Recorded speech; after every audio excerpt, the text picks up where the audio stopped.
அனைவருக்கும் வணக்கம். உலகத் தமிழ்ச் சங்கம் மதுரையினுடைய 196வது தமிழ் கூடல் நிகழ்ச்சி மீனாட்சி அரசினர் மகளிர் கலைக்கல்லூரியோடு இணைந்து நடத்துவதில் மிக்க மகிழ்ச்சி அடைகிறோம். இந்த நிகழ்ச்சிக்கு தமிழ் கூடல் உரை வழங்கி சிறப்பிக்க வந்திருக்கும் கோவில்பட்டி மாவட்ட கல்வி அலுவலர் திரு இரா பாஸ்கரன் ஐயா அவர்களை மேடைக்கு வருமாறு அன்போடு அழைக்கிறேன்.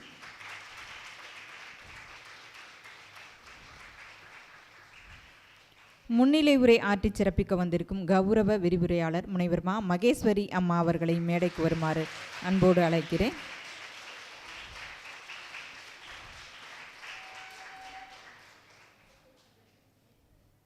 நிகழ்ச்சியின் தொடக்கமாக தமிழ்த்தாய் வாழ்த்து.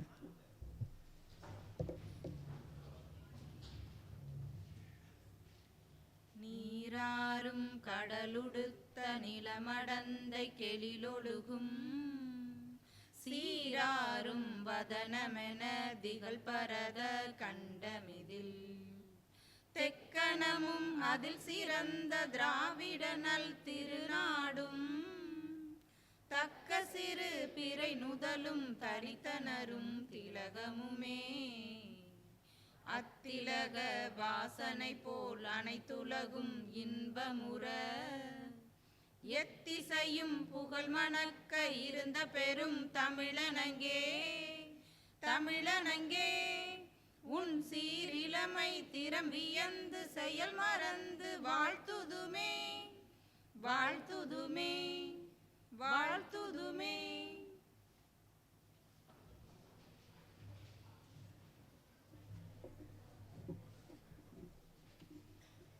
இந்த 196வது தமிழ் கூடல் நிகழ்ச்சிக்கு தலைமை தாங்கக்கூடிய உலகத் தமிழ்ச் சங்கத்துடைய இயக்குனர் துணைத் தலைவர் முனைவர் ஈசா பர்வீன் சுல்தானா அம்மா அவர்களுக்கு முதற்கண் என்னுடைய வணக்கத்தினை தெரிவித்து மகிழ்கிறேன். இந்த நிகழ்ச்சியில் முன்னிலை உரை ஆற்றி சிறப்பிப்பதற்காக வந்திருக்கக்கூடிய ஸ்ரீ மீனாட்சி அரசினர் மகளிர் கலைக்கல்லூரியினுடைய முதுகலை மற்றும் தமிழாய்வுத்துறையினுடைய கௌரவ விரிவுரையாளர் முனைவர் மா மகேஸ்வரி அம்மா அவர்களை வருக வருக என வரவேற்று மகிழ்கிறேன். வணக்கம் அம்மா. தமிழ் கூடல் உரை வழங்கி சிறப்பிப்பதற்காக வந்திருக்கக்கூடிய கோவில்பட்டியிலிருந்து மாவட்ட கல்வி அலுவலர் ஐயா அவர்கள் முறை திரு இரா பாஸ்கரன் ஐயா அவர்களை வருக வருக என வரவேற்று மகிழ்கிறேன். வணக்கம் ஐயா. எங்களது அழைப்பினை ஏற்று வந்திருக்கக்கூடிய மீனாட்சி கல்லூரியுடைய மாணவ கண்மணிகள் உங்கள் அத்தனை பேருக்கும் என்னுடைய வணக்கத்தினையும் வரவேற்பினையும் தெரிவித்து மகிழ்கிறேன். தமிழ் அறிஞர்கள் ஆர்வலர்கள் இன்று குறைவாக இருக்கிறார்கள், அது கொஞ்சம் வருத்தமாக தான் இருக்குது. இருந்தாலும் அத்துணை பேருக்கும் எங்களுடைய வரவேற்பினையும் வணக்கத்தினையும் தெரிவித்து மகிழ்கிறோம். நிகழ்ச்சியில் முன்னிலை உரை ஆற்றி சிறப்பிக்குமாறு முனைவர் மா மகேஸ்வரி அம்மா அவர்களை அன்போடு அழைக்கிறேன்.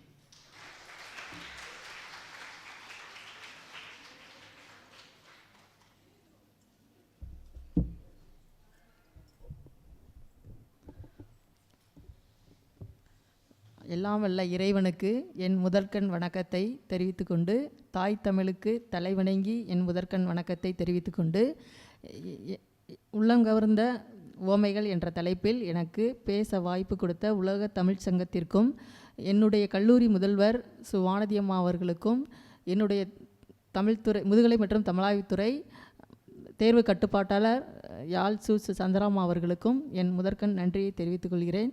நான் இந்த இடத்துல இப்போ பேச வந்திருக்கேன்னா, என்னுடைய அனுபவம் வந்து 22 ஆண்டுகள். நான் பள்ளி அனுபவம் வந்து 1989 முடித்தேன், 91 +2 முடித்தேன், 94 யூஜி முடித்தேன், 96 வந்து எம்ஏ லேடிட்டோ காலேஜில் படித்தேன், எம்ஃபில் வந்து மதுரை காமராஜர் யூனிவர்சிட்டியில் படித்தேன், பிஹெச்டி வந்து தியாகராஜர் கலைக்கல்லூரியில் வந்து இவர் பட்டிமன்ற பேச்சாளர் டாக்டர் கு ஞானசம்பந்த ஐயா அவரிடம் முதல் மாணவியாக படித்தேன். நான் நிறைய பட்டிமன்றத்துலலாம் பேசணும்னு ஆர்வப்பட்டேன். அப்போ உள்ள காலகட்டத்தில் வந்து வேலை அனுபவத்தில் வந்து ராம்நாடு கல்லூரியில் போய் கொண்டு இருக்கிறதுனால கொஞ்சம் அங்கே ஒரு 10 வருஷம் வந்து கெஸ்ட் லெக்சராகவே வேலை பார்த்தோம். அதாவது கவர்மெண்ட்டினுடைய நிலை வந்து வருஷம் போஸ்டிங் போடாதனால நாங்கள் எங்களால் இன்னும் நிரந்தரமான அந்த பணிக்கு போக முடியவில்லை. அந்த கட்டத்தில் வந்து இருக்கோம். 22 ஆண்டுகள் வந்து என்னுடைய பணி அனுபவம் வந்து சொல்லப்படுது. இப்போ எனக்கு பேச முன்னிலை உரையில் கொடுத்துருக்கிறது வந்து உள்ளம் கவர்ந்த ஓமைகள் அப்படின்றத வந்து ஷார்ட்டாக சுருக்கமாக சுருக்கி சொல்ல என்னுடைய உரையை வந்து சொல்கிறேன். இப்போ வந்து உவமைகள் அப்படின்றது வந்து எல்லாருக்கும் தெரிஞ்ச செயல். அந்த உவமைகள் அப்படின்றத உள்ளங்கவர்ந்த சில தமிழ் உவமைகள் வந்து அற இலக்கியத்திலும் சொல்லப்பட்டிருக்கு, சங்க இலக்கியத்திலும் சொல்லப்பட்டிருக்கு. அதாவது நம்ம பாடப்பகுதியாக உள்ள அனைத்திலும் உவமைகள் இடம்பெற்றிருக்கு அப்படின்றது உங்கள் எல்லாருக்கும் தெரிஞ்சிருக்கும். 6ஆம் கிளாஸ்லேயே உவமை அணியை பற்றி எல்லாருக்குமே தெரிஞ்சிருப்பீங்க, உவமைகள்ன்றது தெரிஞ்சிருக்கும் இல்லையா? அப்போ வந்து உவமை என்பது அதாவது ஒரு விஷயத்தை வந்து மறைமுகமாக சொல்வதற்கு சொல்லப்படுகின்ற விஷயம் வந்து உவமை அப்படின்றாங்க. அந்த சிறப்பிக்கப்படும் பொருளை விளக்குவதற்கு, அழகுபடுத்துவதற்கு பயன்படுத்துவாங்க அப்படின்றத சொல்கிறாங்க. இப்போ மலர் முகம் அப்படின்றத எடுத்துக்கிட்டிங்கன்னா, மலர் போன்ற முகம் என்பதில் வந்து அந்த சிறப்பு பொருள் ஓமானம் சொல்லப்படுது. முகம் என்பது ஓமானத்தால் சிறப்பிக்கப்படும் ஓமேயம் அப்படின்றாங்க. சில வந்து மூதுரையில் வந்து சில எடுத்துக்காட்டுகள் வந்து சொல்கிறாங்க. இப்போ மயில் ஆடுவதை கண்டு வான்கோழியும் ஆடுவது போல அறிவுடையோர் உள்ள சபையில் கற்ற கல்வியை கண்டு கல்லாதவரும் தாமும் இயன்று அந்த நிலையை அடையணும் அப்படின்ற செய்தியை வந்து சொல்கிறாங்க. அடுத்து மேன்மக்கள் சங்கு பால் சங்கு, அந்த மேன்மக்களுடைய அந்த உயர்ந்த நிலையை வந்து அங்கே சொல்லப்படுது. அடுத்து தூயவர் முத்து அப்படின்னு பார்த்தீங்கன்னா, தூய மனமுடையவர்கள் வறுமை நிலை அடைந்தாலும் உயர்ந்த பண்புகளிலிருந்து மாற மாட்டாங்க அப்படின்றத வந்து முத்துக்கு உவமையாக அங்கே சொல்கிறாங்க அப்படின்றத பார்க்குறோம். மூதுரை வந்து இனிய சொற்களை நிலைத்திருப்பதை சொல்வதற்கு, நாவினால் இனிய சொற்களை கூறுவதற்கு சொல்லப்படுகிறது அப்படின்றத சொல்கிறாங்க. இப்போ திருக்குறள் எடுத்துக்கிட்டிங்கன்னா, அதில் காமத்துப்பாலில் வந்து அதிகமான உவமைகள் சொல்லப்படுது அப்படின்றத சொல்லியிருக்காங்க. அதில் வந்து மனிதனுக்கு தேவையான வாழ்வியல் அறங்களை திருவள்ளுவர் வந்து வகுத்து காட்டியிருக்கார் அப்படின்றத உவமை கருத்துக்கள் மூலம் சொல்லியிருக்காங்க. அதாவது ஒரு பொருளை பிறிதொரு பொருளோடு ஒப்பிட்டு கூறும்போது உவமையை வந்து அணிகள் பலவற்றிற்கும் அடிப்படையாக சொல்லியிருக்காங்க. அந்த உவமை அணியை தாயணி என்றும் கூறுவாங்க. பொருளணியில் பல உவமை பற்றிய அணியினுடைய அடிப்படை செய்திகள் சொல்லப்பட்டிருக்கு. முன்ன விளக்கணி, அதிசயணி, ஏதுவணி, ஆர்வ மொழி அணி, தன்மயம்பாட்டு அணி, பல அணிகளில் வந்து இதுக்கெல்லாம் ஒப்பிட்டு கூறும்பொழுது வெளிப்படையாகவோ மறைமுகமாகவோ அந்த உவமை என்ற சிறப்பு வந்து அதிகமாக சொல்லப்பட்டிருக்கு அப்படின்றாங்க. அடுத்து தொல்காப்பியர் அணிகள் பலவற்றிற்கும் உவமை தான் வந்து ஒன்றை அதிகமாக பயன்படுத்தியிருக்கார் அப்படின்ற செய்தியை வந்து சொல்கிறாங்க. மனிதன் முதலில் தான் சொல்ல வந்த செய்தியை தெளிவுபட சொல்வதற்கும், அடுத்து பிறகு சொல்ல வந்த கருத்தை அழகுபட சொல்வதற்கும், பிறகு சொல்ல வந்த கருத்தை கற்பனை நயத்தோடு சொல்வதற்கும் இந்த உவமையை வந்து பயன்படுத்தியிருக்காங்க அப்படின்றாங்க. ஒப்புமை உணர்வோடு சில உவமைகள் சொல்லப்பட்டிருக்கு, அதை தமிழண்ணன் வந்து சுட்டி காட்டியிருக்காரு. அடுத்து உவமை தோன்றுவதற்கு சில அரிய விஷயங்கள் நிறைய இருக்குது. இப்போ எனக்கு முன்னிலை உரை கொடுத்ததுனால ரொம்ப சுருக்கமாக சொல்ல வேண்டிய கட்டத்தில் இருக்கிறதுனால சுருக்கி சொல்ல வந்திருக்கேன். இப்போ காமத்து பாலில் அப்படின்னு பார்த்தீங்கன்னா,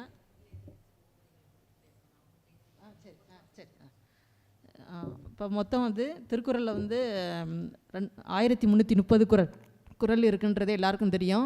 133 அதிகாரம், ஒரு அதிகாரத்துக்கு 10 × 1330 குறள். அதில் மொத்தம் வந்து 247 உவமைகள் சொல்லப்பட்டிருக்கு. அதில் காமத்துப்பாலில் 67 உவமைகள் வந்து அங்கே இடம்பெற்றிருக்கு அப்படின்றத எல்லாருக்கும் தெரிஞ்சிருக்கும். அடுத்து இந்த காதலன் நிகழ்ச்சி, அண்ணனும் நோக்கினால் அவளும் நோக்கினால், நிறைய கருத்துக்கள் வந்து குறிப்பு நிறையா எடுத்திருக்கேன்.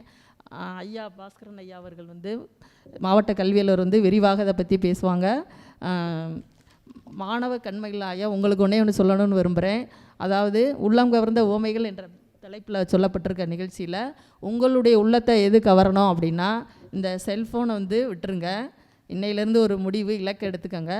உங்களுடைய உள்ளத்தை கவர்வதற்கு ஏதாவது ஒரு லட்சிய குறிக்கோள், அந்த செயல் பதியில் உவமைகள்னு சொல்லியிருக்காங்க இல்லையா, உங்களுக்கு ஏதாவது பாட சம்பந்தமாக யாரையாவது ஒரு குறிக்கோள் கொட்டேஷனாக கொண்டு வாழ்க்கையில் வந்து எதாவது சாதிக்கணும் அப்படின்றத இலக்காக இன்னையிலேருந்து இதுவரை நீங்கள் எடுக்கட்டாலும் இன்னையிலேருந்து ஒரு முடிவெடுத்து நீங்கள் அந்த இலக்கை அடையணும். ஒரு வருஷத்துக்கு ஒருக்க அடுத்த வருஷத்துக்கு அதாவது நம்ம முயற்சி அடைஞ்சிருக்கோமா அப்படின்னு நீங்கள் என்ன செய்யணும், உங்களையே நீங்கள் ஆளும் வளரணும், உங்களுடைய அறிவும் வளரணும். நாளுக்கு நாள் வந்து வெறும் நம்ம அறிவும் துருப்பிடிக்காமல் வளரணும் அப்படின்றதுக்கு நீங்களே உங்களை வந்து தயார்படுத்திக்கிறணும். இப்போ வந்து போட்டி நிறைந்த உலகமாக இருக்குது. அந்த போட்டி நிறைந்த உலகத்தில் எதை பார்த்தாலும் தேர்வாக இருக்குது. டிஎன்பிசி பரீட்சை எல்லாமே தேர்வாக்கிட்டாங்க. அப்போ தேர்வுங்கும் போது 6 வயசில் 6ஆவது படிக்கும்போது முயற்சி பண்ணாதான் 12ஆவது படிக்கும்போது அந்த டிஎன்பிசி அடித்து அடியிலே அடித்து வேலைக்கு போயிடுறாங்க. அப்போ அதனுடைய முயற்சி, பேப்பர் கட்டிங் எல்லாமே எப்போ இருந்து முயற்சி பண்ணுறாங்கன்னா 6ஆவது படிக்கும்போது முயற்சி பண்ணுறாங்க. அப்போ அந்த 6 வருஷம் அவங்க அதை உழைக்கிறாங்க. முயற்சி பண்ணிக்கிட்டே இருக்காங்க. அது மாதிரி நீங்கள் வந்து இப்போ இருந்தே முயற்சி பண்ணால் தான் முதல் அடியிலேயே டிஎன்பிஎஸ்சி அட்டன் பண்ணி நீங்கள் என்னது இப்போ வேலைக்கு வர்றவங்களாம் பார்த்தீங்கன்னா ஆஃபீஸில் சின்ன வயசு பிள்ளைங்களாக தான் வர்றாங்க. அப்போ அவங்களுடைய இலக்கு வந்து சின்ன வயசுலேருந்தே முயற்சி பண்ணிக்கிட்டே இருக்காங்க. அதே மாதிரி நீங்களும் முயற்சி பண்ணி அந்த இலக்கை அடைவதற்கு எல்லாம் உள்ள இறைவன் சார்பாக நன்றி கூறி அமர்கிறேன். நன்றி, வணக்கம்.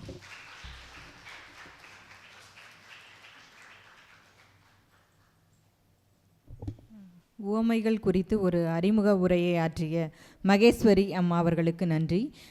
இந்த தமிழ்கூடல் உரை உள்ளம் கவர்ந்த உவமைகள் குறித்து ஏற்கனவே படிச்சிருப்பீங்க எல்லாருமே. நீங்கள் தமிழ் மாணவிகள் தான் நினைக்கிறேன். உவமைகள்னாலே என்னது, நடையை அழகுபடுத்துவதற்காக பயன்படுத்தப்பட்ட ஒரு உத்தி முறை தான் அந்த உவமை அப்படிங்கிறது. அந்த உவமை குறித்து தண்டி அலங்காரம் அழகாக சொல்லுது. பண்பும் தொழிலும் பயனும் என்று இவற்றின் ஒன்றும் பலவும் பொருளோடு பொருள் புணர்ந்து ஒப்புமை தோன்ற செப்புவது ஓமை அப்படின்னு சொல்லுது.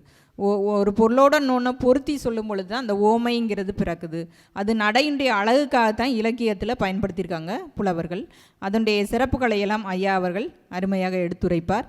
ஐயா அவர்களை பற்றிய ஒரு சிறிய அறிமுகம். 15 ஆண்டுகளாக தமிழாசிரியராக பணியாற்றி பின்பு தலைமை ஆசிரியராக 13 ஆண்டுகள் உயர்ந்து தற்போது மாவட்ட கல்வி அலுவலராக கோவில்பட்டியில் தன்னை நிலைநிறுத்தி கொண்டவர்.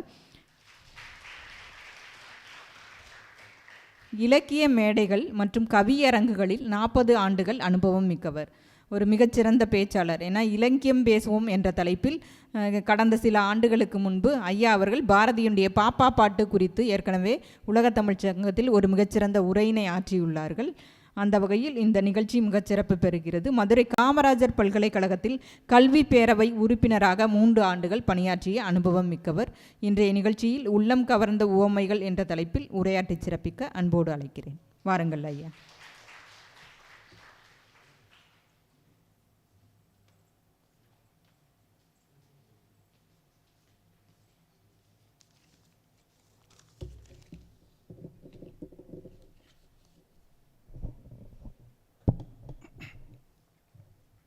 தமிழ் என் அன்னை, தமிழ் என் தந்தை, தமிழ் என் நட்புடை தோழன், தமிழ் என் மனைவி, தமிழ் என் பிள்ளை, தமிழ் என் சுற்றம், தமிழ் என் சிற்றூர், தமிழ் என் மாமணி தேசம், தமிழ் யான் வாழும் எழில் மா ஞாலம், தமிழே என் உயிர் மூலம்.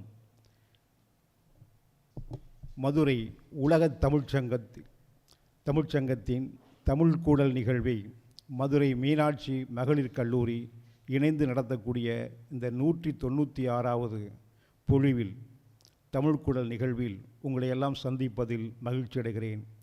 இந்த நிகழ்வில் தலைமை ஏற்றிருக்க வேண்டிய பேச்சாளர், தமிழ் சிந்தனையாளர் பாரதி சொல்லுவானே, நேர்கொண்ட பார்வை, நிமிர்ந்த நன்னடை, நிலத்தில் எவர்க்கும் அஞ்சாத திமிர்ந்த ஞான செருக்கு என்பானே, அப்படிப்பட்ட தமிழ் செருக்குடைய ஆற்றலுடைய அம்மா பர்வீன் சுல்தானா அவர்களே, நிகழ்வை ஒருங்கிணைத்து கொண்டிருக்கின்ற சகோதரி சோமசுந்தரி அவர்களே, முன்னிலை உரையாற்றிய அமர்ந்திருக்கக்கூடிய மகேஸ்வரி அம்மா அவர்களே, எனக்கு முன்னால் வந்தக்கூடிய அருமை நண்பர் மதுரை செந்தமிழ் கல்லூரி முன்னாள் மாணவர்களுடைய சங்கத்தினுடைய தலைவர் திருவரசன் அவர்களே, அவரோடு வந்திருக்கின்ற நண்பர்களே, திரளாக கூடியிருக்கின்ற மாணவ கண்மணிகளே, உங்கள் அனைவருக்கும் என்னுடைய அன்பான வணக்கத்தை தெரிவித்துக் கொள்கிறேன். அழகாக ஓமைகளை பற்றி இங்கே அறிமுக உரை ஆற்றினார்கள். பண்பும் தொழிலும் பயனும் என்று இவற்றின் ஒன்றும் பலவும் பொருளோடு பொருள் உணர்ந்து ஒப்புமை தோன்ற செப்புவது ஓமை என்று ஒரு இலக்கணத்தை சொன்னார்கள். எனவே அந்த இலக்கணப்படியும் அதனுடைய பொழிப்புரை இவற்றையெல்லாம் சொல்வதற்காக நான் வரவில்லை.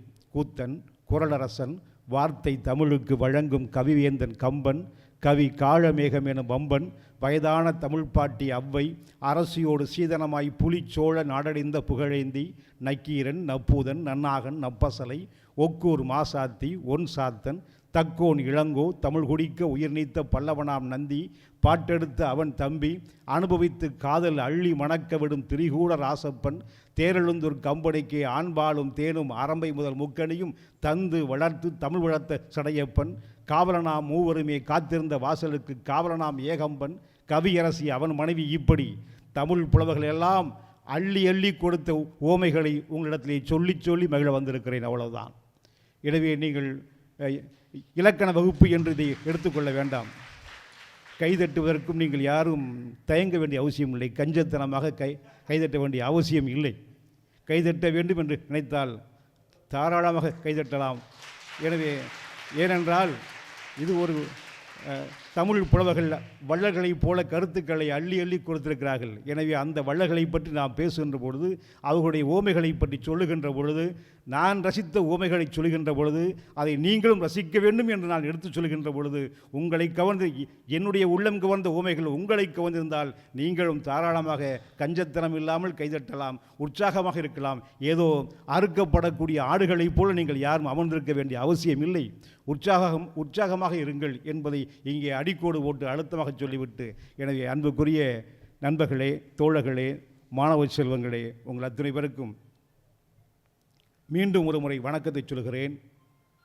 உவமை என்றால் முதலிலே ஆரம்பத்திலே திருக்குறள் எடுத்தாலே திருக்குறள் முதல் குறளே உவமையோடு தான் தொடங்குகிறது. அகர முதல எழுத்தெல்லாம் ஆதி, பகவன் முதற்றே உலகு என்பான்.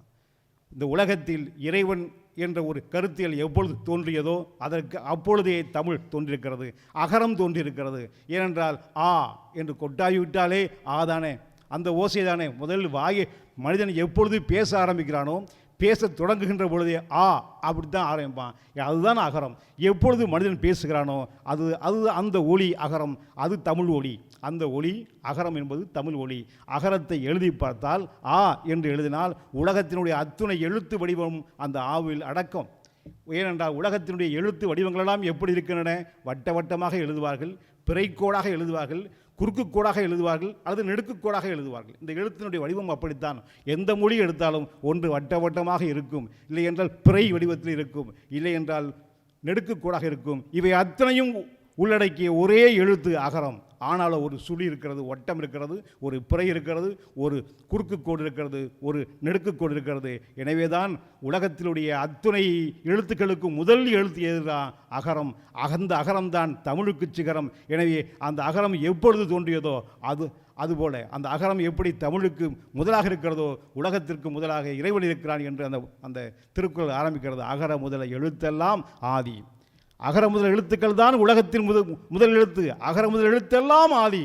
அது எப்பொழுது இருக்கிறது? பகவன் முதற்றே உலகு என்று அந்த ஓமையோடு ஆரம்பிக்கிறது திருக்குறள். அந்த திருக்குறளில் நான் ஒரு கல்வியாளர்.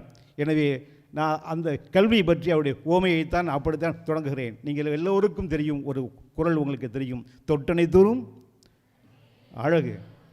ரொம்ப உற்சாகமாக இருக்காங்க மாணவர்கள், ரொம்ப ஆர்வமாக இருக்கிறார்கள். உண்மையிலேயே நம்முடைய பேராசிரியருக்கு என்னுடைய பாராட்டுக்கள். எனவே ரொம்ப எளிமையான குறள் சரிங்களா? பேராசிரியர் சொன்னால் உங்களை பாராட்டுகின்ற போது மக்களுக்கு எவ்வளோ மகிழ்ச்சி பார்த்தீங்களா? தொட்டனை தூரும் மணற்கேணி மாந்தருக்கு கற்றனை தூரும் அறிவு. எல்லாருக்கும் தெரியும் என்ன அதனுடைய பொருள். தோண்ட தோண்ட மணற்கிணறு ஊறும், படிக்க படிக்க அறிவு வளரும், இதுதானே பொருள். ஆனால் வள்ளுவன் என்ன நுட்பத்தை அந்த உவமையில் வைத்திருக்கிறான்? தோண்ட ஊறுகின்ற மணற்கிணற்றை போல படிக்க படிக்க அறிவு வளர வேண்டும் என்பது வள்ளுவருடைய கருத்து. அந்த ஓமையில் என்ன நுட்பம் வைத்திருக்கிறான் என்றால், மணல் கிணறை எப்படி தோண்டுவீர்கள்? ஆற்றுல போகிறோம், தண்ணீர் இல்லை, காய்ந்த மணல் இருக்கிறது, லேசாக காஞ்ச மணல் லேசாக அப்படி அகற்றினால் கொஞ்சம் ஈரமணல், கொஞ்சம் தோண்டினா குழுன்னு வருவோம், ஈரமணல் வந்துடும், இன்னும் கொஞ்சம் தோண்டினா தண்ணீர் வந்துவிடும். படிப்பு என்பது மணல் கிணறை தோன்றுவதைப் போல சுகமாக இருக்க வேண்டும் என்பதுதான் வள்ளுவருடைய கருத்து. பாறையை வெடி வைத்து தகர்த்து தண்ணீர் பெறுவதைப் போல பயங்கரமானது அல்ல கல்வி. கல்வி என்பது மிகவும் எளிமையாக இருக்க வேண்டும், எல்லோருக்கும் கிடைக்கக்கூடிய வகையில் இருக்க வேண்டும். அதுதான் வள்ளுவனுடைய ஓமை. என்ன ஒரு அழகான அற்புதமான ஓமை! மணல் கிணறு தோண்டி பாருங்கள், உங்களுக்கு அப்பதான் தெரியும். தோண்ட தோண்ட தோண்ட தோண்ட தண்ணீர் ஊறும். கை வலிக்காது, வலிக்கக்கூடாது. படிக்கும்போது வலிக்க வேண்டுமா? வலிக்கக்கூடாது. மூளை வலிக்கக்கூடாது, சிந்தனை வலிக்கக்கூடாது, உற்சாகமாக இருக்க வேண்டும். மணல் கிணறு தோண்ட தோண்ட தோண்ட நமக்கே உற்சாகமாக இருக்கும். தண்ணி வர வர அவ்வளோ மகிழ்ச்சியாக இருக்கும். அதை விட்டு ஒரு பெரிய இரும்பு ஆணியை அடித்து பாறை வெடிமருந்தை வைத்து தகர்த்து அதன் பிறகு தண்ணீர் பெறக்கூடிய போர் போட்டதை போல தண்ணீர் வரக்கூடிய அளவுக்கு கல்வி முறை கடினமாக இருக்கக்கூடாது, கல்வி முறை எளிமையாக இருக்க வேண்டும். வள்ளுவர் மிகச்சிறந்த கல்வியாளர். கற்க கசடர கற்பவை கற்றபின் நிற்க அதற்கு தக. அத்தனை அற்புதமான குறள். இந்த குறள் எத்தனை எழுத்து இருக்கு? ஒற்றை எழுத்துக்களை விட்டுருங்க. ஒற்றை எழுத்துக்களை விட்டு விட்டால் மற்ற எழுத்துக்களை எடுத்துக்கலுங்க. எத்தனை எழுத்து? 19 எழுத்து இருக்கும். அதில் அனைத்தும் குரில், ஒன்றே ஒன்று நெடில்.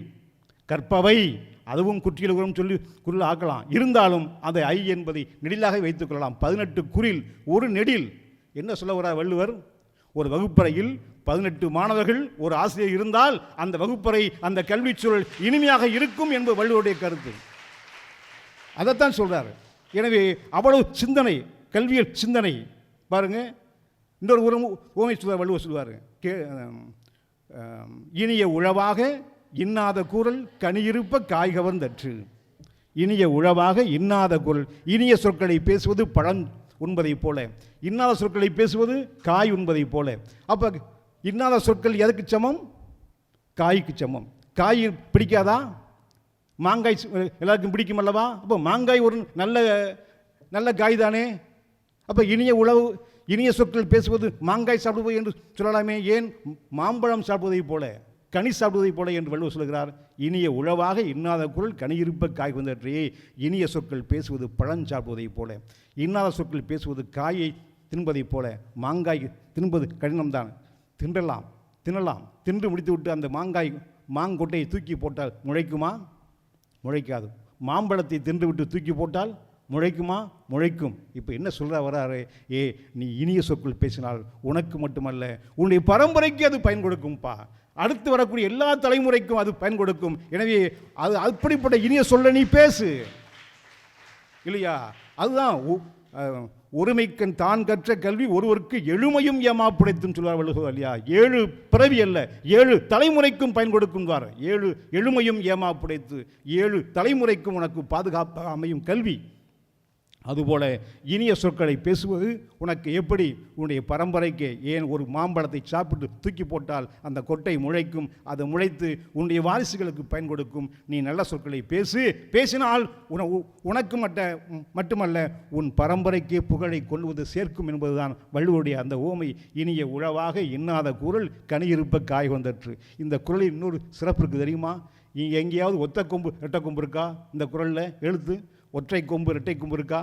இனிய உழவாக இன்னாத கூறல் கனியிருப்ப காய் கவர்ந்தற்று, எங்கேயும் இல்லை. ஏன் அப்படிப்பட்ட எழுத்தாக தேர்வு செய்து வள்ளுவர் போட்டிருக்கிறார். என்ன காரணம்? கொம்பு முளைத்து விட்டால் நீங்கள் இனிய சொற்களை பேச மாட்டீர்கள். கொம்பு முளைத்து விட்டால், அந்த ஆணவம் என்ற கொம்பு முளைத்து விட்டால் நீங்கள் இனிய சொற்களை பேச மாட்டீர்கள். எனவேதான் வள்ளுவர் கொம்பு முளைக்காத எழுத்தாக போற்று, ஒற்றை கொம்பு இரட்டை கொம்பு எதுவுமே இல்லாமல் அற்புதமான அந்த குரலை படைத்திருக்கிறார். எனவே அது ஒரு நல்ல ஓமை. நான் ரசித்த ஓமைகளில் அது ஒன்று. உங்களுக்கு பிடித்திருக்கிறதா?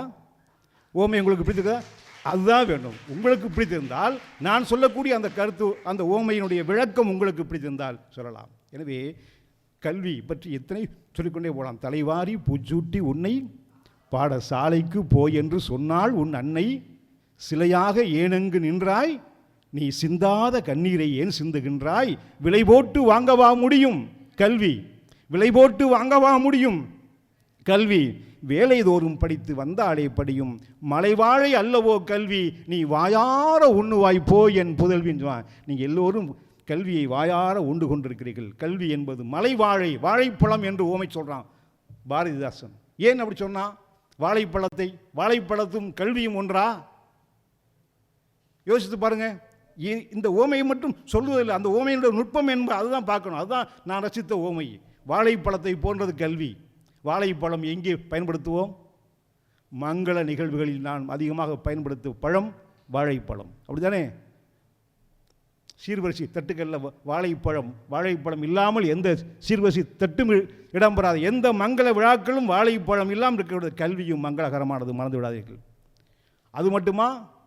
வாழை எல்லா இடத்துலையும் கிடைக்கும், வாழைப்பழம் எல்லா இடத்துலையும் கிடைக்கும். ரொம்ப எளிமையானது. கல்வியும் அப்படி எளிமையாக இருக்கும். பழம் சாப்பிட்றது ஈஸி தானே, கஷ்டமா? மற்ற பலாப்பழம் சாப்பிட வேண்டும் கூட நம்ம கஷ்டப்படுவோம். ஆனால் வாழைப்பழம் சாப்பிடுவது ரொம்ப எளிது. பொதுவாக பழம் என்றால் வாழைப்பழம் தானே. பா அப்படின்னா வாயை திறக்கணும், ழாண்ட நாக்க சுரட்டணும், அப்படின்னு அமுக்கணும்னா பழம் உள்ளே போயிடும். பழம் சாப்பிடுவது அவ்வளவு எளிமையானது.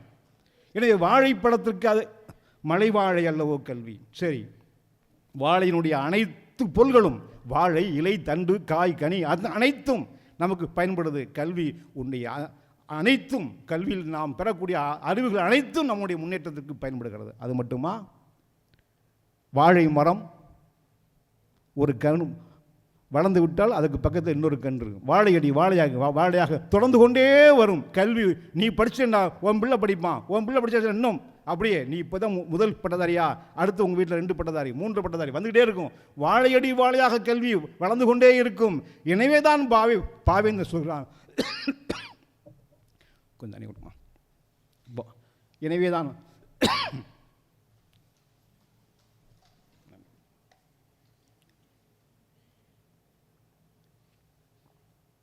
உங்கள் பேர் மகேஸ்வரி, நல்ல வேலை. உங்களுக்கு பேர் கர்நாடகம் என்று இல்லை, நீங்கள் தண்ணி கொடுத்து விட்டீர்கள்.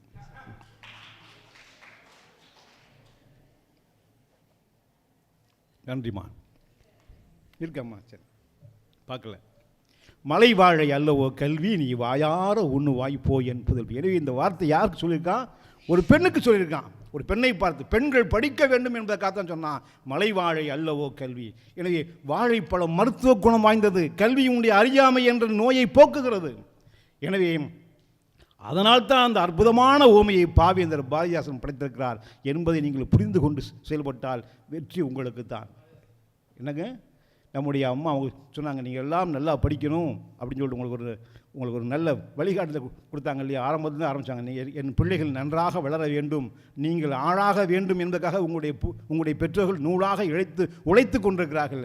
எனவே நீங்கள் நன்கு வளர வேண்டும் என்ற ஆசையோடு சொன்னார்கள். எனவே தான் அந்த வாழைப்பழத்துக்கு நிகரான கல்வியை நீங்கள் பெற்று வாழ்க்கையில் முன்னேற வேண்டும். எனவே பாவேந்தர் பாரதிதாசனுடைய அந்த ஓமையை நீங்கள் கண்டிப்பாக நினைவில் கொள்ள வேண்டும் என்பதை சொல்லிவிட்டு, அடுத்து நிலா. நிலவை பாடாத கவிகள் யாரேனும் உண்டா? நிலா, விண்மீன். உனக்கு என்ன தோணுது? நிலவை பார்த்து உங்களுக்கு என்ன தோணுது? விண்மீனை பார்த்தால் உங்களுக்கு என்ன தோணுது? அதுதான் ஓமை. நீங்கள் என்ன நினைக்கிறீங்க?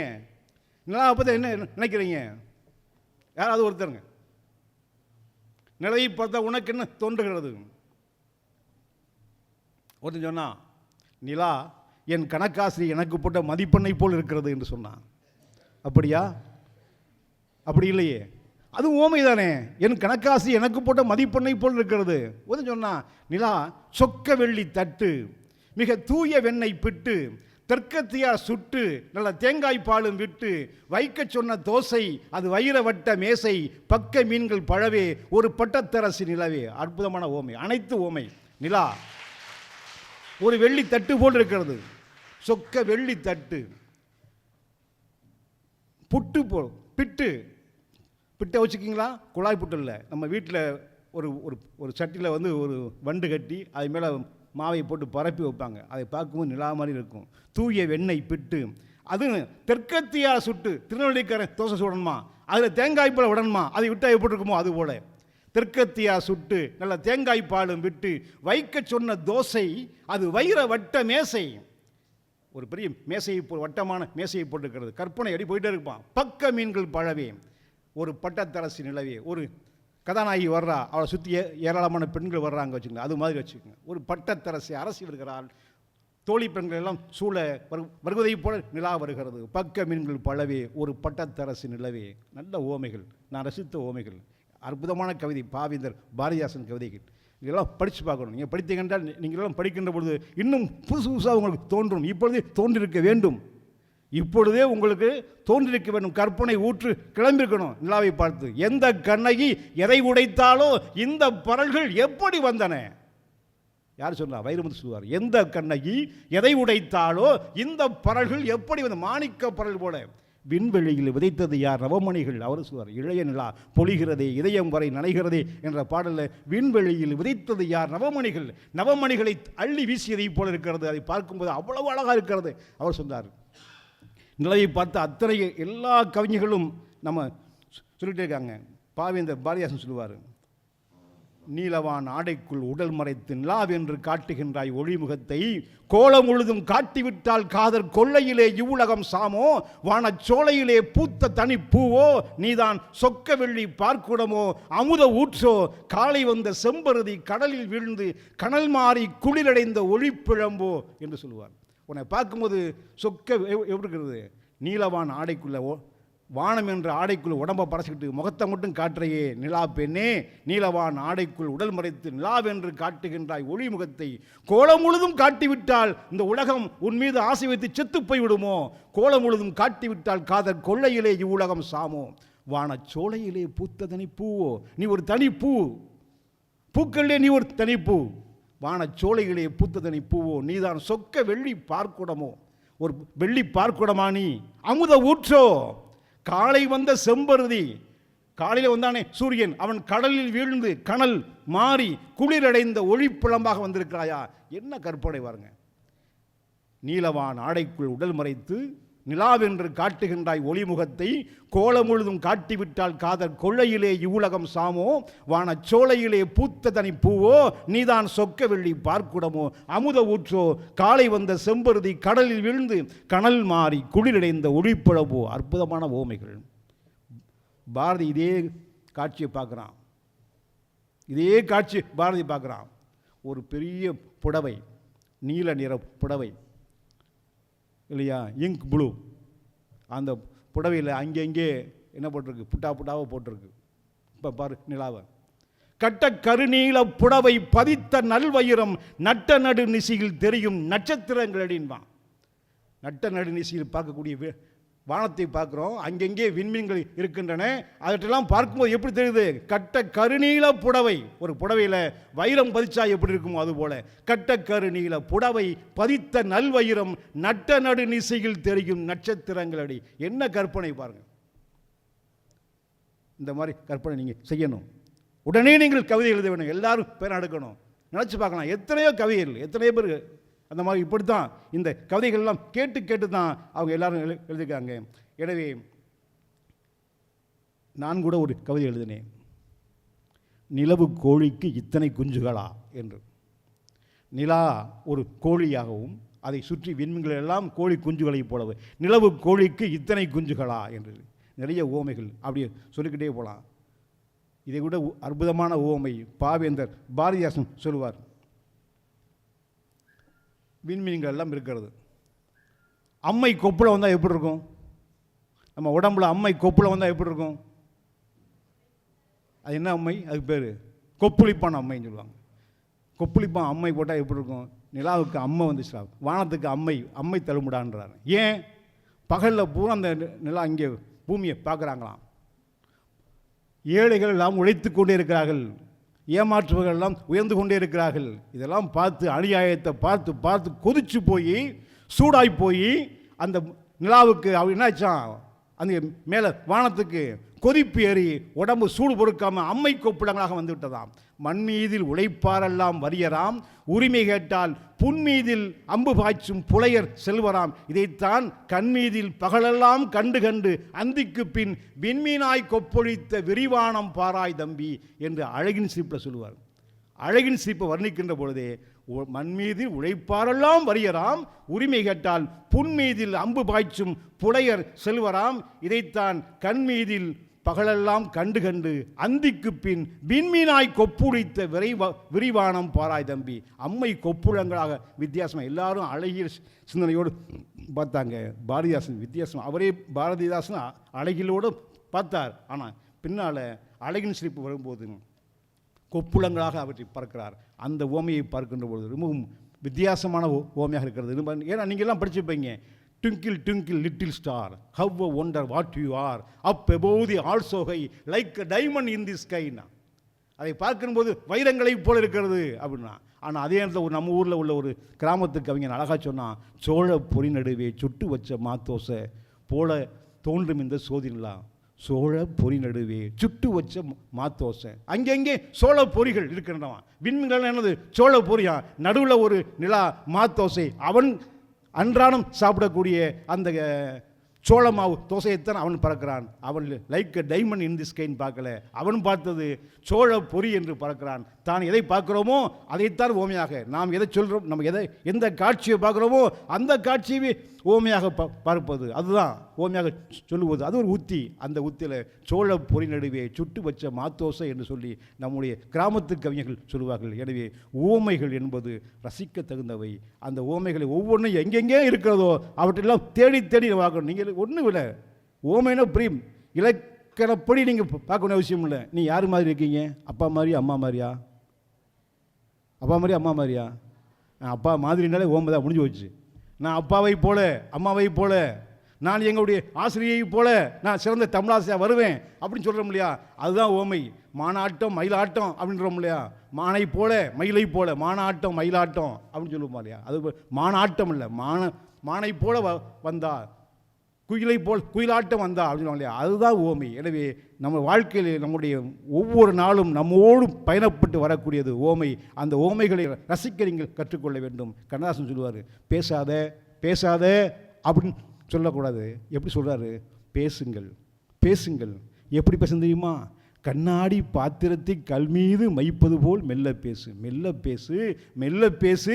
கண்ணாடி பாத்திரத்தை கல் மீது வைப்பது போல் மெல்ல பேசுகிறாங்க. இப்போ எப்படி பாருங்கள், எந்த வடிவத்தை பாருங்கள். அந்த ஓமை தொழில் ஓமை. அதுதான் தொழில் ஓமைன்னு சொல்லுவாங்க. கண்ணாடி பாத்திரத்தை உங்கள் கையில் கொடுக்குறோம், ஒரு பாறாங்கல்ல வைக்கணும். எப்படி வைக்கணும்? எப்படி டொப்புன்னு வைப்பீங்களா? உடஞ்சி போக முடியா? அப்போ வைக்கும்போது எவ்வளவு மென்மை இருக்குமோ அவ்வளவு மென்மையாக பேசுகிறான். வகுப்பறையில் பேசுங்க. கண்ணாடி பாத்திரத்தை கல் மீது வைப்பது போல் மெல்ல பேசு, மெல்ல பேசு. நல்ல ஓமை. கவிஞரசர் கண்ணதாசன் படைத்த ஓமை. அந்த காலத்தில் சொல்லுவான், அள்ளல் பழனத்து அறக்காம்பல் வாயவிழ வெள்ளந்தி பட்டதன வெறி புள்ளினம் தன் கைச்சிறகால் பார்ப்பொடுக்கும் கவ்வை உடைத்தரோ நச்சிலைவேல் கோக்கோதை நாடு. முத்தொள்ளாயிரத ஒரு பாட்டு இருக்கு. அந்த நாட்டு வளத்தை பற்றி சொல்லுகின்ற பொழுது திடீரென்று குளத்திலெல்லாம் என்னது? அரக்க ஆம்பல் பூக்கள், சிவப்பு அள்ளி மலர்கள் பூக்க தொடங்கிவிட்டன. ஆகா, தண்ணீர் தான் தீப்பிடிச்சிச்சு அப்படின்னு சொல்லிட்டு பறவைகள் எல்லாம் என்ன, அந்த பறவையினுடைய குஞ்சுகள் எல்லாம் ஓடி போய் அந்த பறவையின் சிறகுகளுக்குள் போய் அமர்ந்து கொள்ளுமா. அப்படிப்பட்ட வளமிகுந்த நாடு சேர நாடு என்று சொல்லி, அள்ளல் பழனத்து அறக்காம்பல் வாயவிழ வெள்ளந்தி பட்டதன வெறி புள்ளினம் தன் கைச்சிறகால் பார்ப்பொடுக்கும் கவ்வை உடைத்தரோ நச்சிலைவேல் கோக்கோதை நாடு என்று சொல்லுவார். அதைத்தான் கண்ணதாசன் ரொம்ப எளிமைப்படுத்துவான். சிறகில் இணை மூடி அருமை மகள் போல வளர்த்த கதை சொல்லவா, மலர்ந்து மலராத பாதி மலர் போல என்ற பாட்டு கேட்டிருக்கீங்களா? நீங்கள் எல்லாம் தமிழ் மாணவர்கள் தானே?